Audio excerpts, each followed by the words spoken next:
बात है। रघु रोज की तरह आज भी सूरज निकलने से पहले ही उठ जाता है और हाथ में कुल्हाड़ी पकड़कर जंगल की ओर चल देता है। इस तरफ तो मैं रोज ही लकड़ियां काटता हूँ, आज क्यों ना जंगल के दूसरी तरफ जाया जाए। वहाँ मुझे बड़े बड़े पेड़ मिलेंगे तो लकड़ियां भी ढेर निकलेंगी उनसे। रघु कंधे पर कुल्हाड़ी रखकर जंगल की दूसरी तरफ निकल पड़ता है और पेड़ों को काटकर उनसे लकड़ियां इकट्ठी करने लगता है। जब रघु पेड़ को काट रहा था तभी उस पेड़ से अचानक खून निकलने लगता है। खून देखकर रघु डरने लगता है और हैरान भी हो जाता है। पेड़ से खून? ये पेड़ से खून कैसे निकल सकता है? इस पेड़ में खून कहाँ से आया? हे भगवान, ये कैसे संभव है? एक पेड़ में खून कैसे हो सकता है? जब रघु पेड़ के अंदर झांक कर देखता है तो हैरान रह जाता है। अब समझ में आया सब कि ये जो खून था वो पेड़ का नहीं था, ये तो इस सांप का था जो मेरे हाथों मारा गया। और मैं बेकार में ये सोचकर परेशान था कि पेड़ से खून कैसे निकल रहा है। खैर, इस जंगल में न जाने कितने सांप हैं और ऐसे रोज कितने मरते होंगे। इस सांप को यहीं पड़ा रहने दिया जाए और अब घर चला जाए, क्योंकि अब बहुत सारी लकड़ियां इकट्ठी हो चुकी हैं। रघु तो वहाँ से चला जाता है, पर कुछ ही देर बाद उसी पेड़ के पास से एक तांत्रिक बाबा गुजरता है तो उसकी नजर उस सांप पर पड़ती है। ये क्या? ये सांप तो मामूली सांप नहीं लगता, ये तो इच्छाधारी सांप लगता है। इसके तो 2 टुकड़े हो चुके हैं। इसे किसने मारा होगा? देखो, मरने के बाद भी ये तड़प रहा है। इसका मतलब इस सांप में अभी भी जान है। मुझे इसे जीवित करना ही होगा किसी भी हाल में।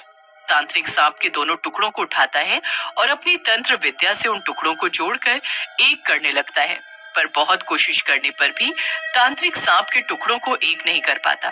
तभी तांत्रिक अपने थैले से एक बोतल निकालता है। इस बोतल में मैंने कई सालों से एक भूत को पकड़कर बंद कर रखा है। अब मैं इस भूत का आधा धड़ इस सांप के लगा दूंगा, फिर ये सांप जीवित हो उठेगा। तांत्रिक बोतल के अंदर से भूत को निकालता है और उसके 2 टुकड़े करके एक टुकड़ा सांप के साथ रखकर जोड़ देता है। फिर कुछ देर आंखें बंद करके मंत्र बोलता है और सांप को जीवित कर देता है। अब सांप का ऊपरी हिस्सा एक भूत का और बाकी हिस्सा सांप का। ए तांत्रिक, तूने क्या किया? मेरे शरीर का ये क्या हाल कर दिया? तू अब नहीं बचेगा।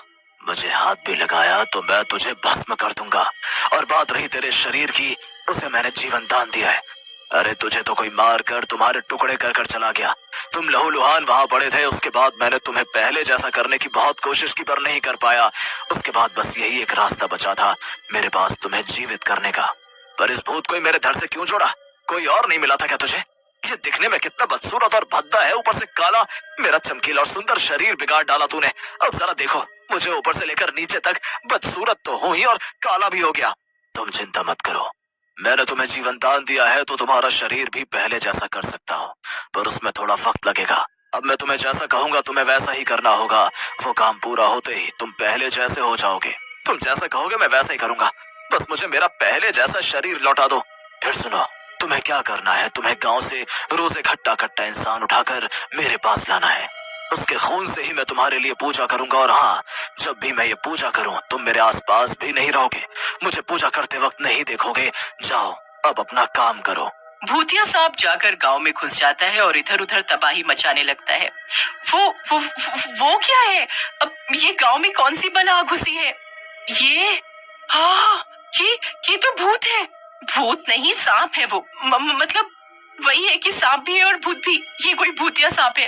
देखो देखो, वो कितना काला है। तुम्हें पता है काला सांप बहुत जहरीला होता है, उसका काटा कोई इंसान बचता नहीं। यहाँ खड़े मत रहो, अब अपनी अपनी जान बचाओ, भागो। तभी भूतिया सांप पांडु को अपने हाथों में उठा लेता है। बचाओ बचाओ, मुझे बचाओ, ये भूत से मुझे बचाओ, मुझे जाने दो। छोड़ दो, मैंने तुम्हारा क्या बिगाड़ा है जो तुमने मुझे पकड़ लिया? भूतिया सांप पांडु को उठाकर तांत्रिक के पास ले जाता है।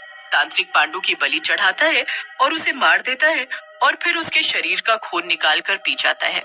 आज तो मजा ही आ गया, खून पीकर कलेजे को ठंडक मिल गई।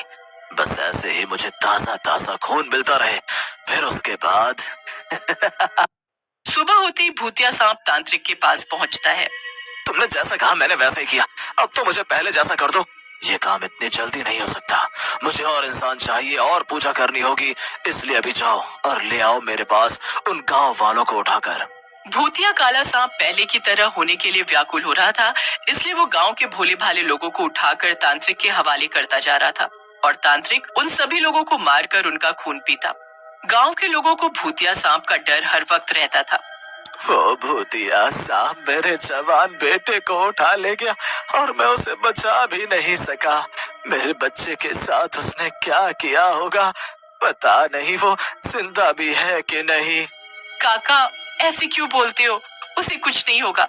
ये आफत पता नहीं कहाँ से आ गई है इस गांव में। वो भूतिया सांप क्यों लोगों को उठाकर ले जा रहा है? किसी ने उसका क्या बिगाड़ा है जो वो ऐसा कर रहा है? अगर अब के अब वो सांप इस गांव में आया तो मैं इस कुल्हाड़ी से उस सांप के 2 टुकड़े कर दूंगा। मुझे लगता है जैसे तुम सब मेरी ही बातें कर रहे हो। क्यों, सही बोला ना मैंने? सोमनाथ भाई, अब करो इस सांप के 2 टुकड़े अपनी कुल्हाड़ी से। अभी थोड़ी देर पहले तो तुम बड़ा चीख चीख कर बोल रहे थे कि मैं उस सांप के टुकड़े टुकड़े कर दूंगा। अब करो इसके टुकड़े। चुप करो तुम, वो तो मैं ऐसे ही बोल रहा था। अच्छा, तो तुम मेरे टुकड़े करोगे? मेरे टुकड़े करने से पहले तुम अपने आप को तो बचा लो। वो भूतिया सांप सोमनाथ को उठाकर ले जाता है और तांत्रिक के हवाले कर देता है। कई महीने बीत गए। भूतिया सांप अब तक गांव के आधे लोगों को उठा उठा कर तांत्रिक के हवाले कर चुका था। उस तांत्रिक ने जैसा कहा मैंने बिल्कुल वैसा ही किया, पर मेरा शरीर पहले जैसा बिल्कुल भी नहीं हुआ। ये तांत्रिक कब मुझे मेरा शरीर देगा? भूतिया सांप बहुत परेशान था। वो रात के वक्त ही तांत्रिक के पास जाता है, पर तांत्रिक को देखकर वो बहुत हैरान रह जाता है, क्योंकि तांत्रिक जंगल में कोई पूजा नहीं कर रहा था। वो तो एक इंसान को मारकर उसका खून निकाल कर पी रहा था। बस एक दिन और फिर मैं अमर हो जाऊंगा, हमेशा हमेशा के लिए। उस सांप को मैंने कैसे बेवकूफ बनाया। उसे लगता है कि मैं ये सब उसके लिए कर रहा हूँ। नहीं, ये सब तो मैं अपने लिए कर रहा हूँ। इन इंसानी खून को पीकर मेरे अंदर ताकत आती है और अब मैं इस बूढ़े शरीर से भी छुटकारा पा जाऊंगा। ये इंसानी खून मुझे हमेशा हमेशा के लिए जवान कर देगा। ये तांत्रिक मुझे कितने दिनों से बेवकूफ बना रहा था और मुझे इसकी चालाकी का जरा भी अंदाजा नहीं हुआ। पर अब नहीं, मैं सब जान गया हूँ और इस तांत्रिक को मैं इसके इरादों में कामयाब नहीं होने दूंगा। भूतिया सांप तांत्रिक के सामने जा खड़ा होता है। तांत्रिक, तूने अभी जो कहा वो मैंने सब सुना, और ये सब सुनने के बाद मैं तुझे तेरे इरादों में कामयाब नहीं होने दूंगा। झूठा फरेबी तांत्रिक, अमर तो मैं होकर रहूंगा चाहे जो हो जाए। और मैंने तुम्हें धोखा दिया, झूठ बोला, उसका मुझे जरा भी अफसोस नहीं, क्योंकि वो सब मैंने अपने लिए किया। अब सब पता चल ही गया तो तू मुझे मेरा शरीर का आधा हिस्सा वापस कर दे। वो तो मैं तुझे नहीं दूंगा, क्योंकि वो आधा हिस्सा जब तक मेरे पास है तुम मेरा काम करते रहोगे। बस फिर क्या था? भूतिया सांप गुस्से से और ज्यादा काला हो जाता है, क्योंकि अब सांप बहुत जहरीला हो चुका था। तांत्रिक और भूतिया सांप में हाथापाई होने लगती है। सांप तांत्रिक को काटता है, पर तांत्रिक पर उसके जहर का कोई असर नहीं होता। लड़ते लड़ते सुबह हो जाती है और वो दोनों लड़ते लड़ते गांव में पहुंच जाते हैं। तांत्रिक और भूतिया सांप को लड़ता देख पूरा गांव वहां इकट्ठा हो जाता है। तूने मेरे हाथों से पाप कराया है, इन मासूम लोगों को मारा है तूने, उनकी बलि देकर उनका खून पीकर आज मैं तुझे मार डालूंगा। तू कभी अमर नहीं होगा, पर मरने से पहले मेरा आधा शरीर दे। गांव वाले तांत्रिक को पहचान गए थे, क्योंकि वो पहले भी ऐसी हरकत कर चुका था। पर गांव वालों को सब पता चलने पर उन लोगों ने तांत्रिक को धक्के देकर गांव से बाहर निकाल दिया था। इस तांत्रिक ने यह हरकत की है, अब अगर ये इसे जिंदा छोड़ दिया तो ये तीसरी बार फिर ऐसी हरकत करेगा, इसलिए इस तांत्रिक को अब हम जिंदा नहीं छोड़ सकते, इसे मरना हो। तभी आसमान काले बादलों से घिर जाता है और तांत्रिक अपने दोनों हाथ ऊपर करके अमर होने के लिए मंत्र बोलने लगता है। तभी भूतिया सांप पास पड़ी कुल्हाड़ी से तांत्रिक के दोनों हाथ काट देता है। तांत्रिक वहीं तड़प तड़प कर मर जाता है। तांत्रिक के मरते ही भूतिया काला सांप खुद ब खुद पहले जैसा हो जाता है। अब उसका पूरा शरीर सांप का था। वो खुशी खुशी चुपचाप वहां से चला जाता है।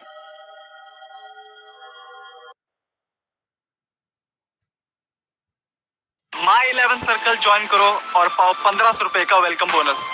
तुम माई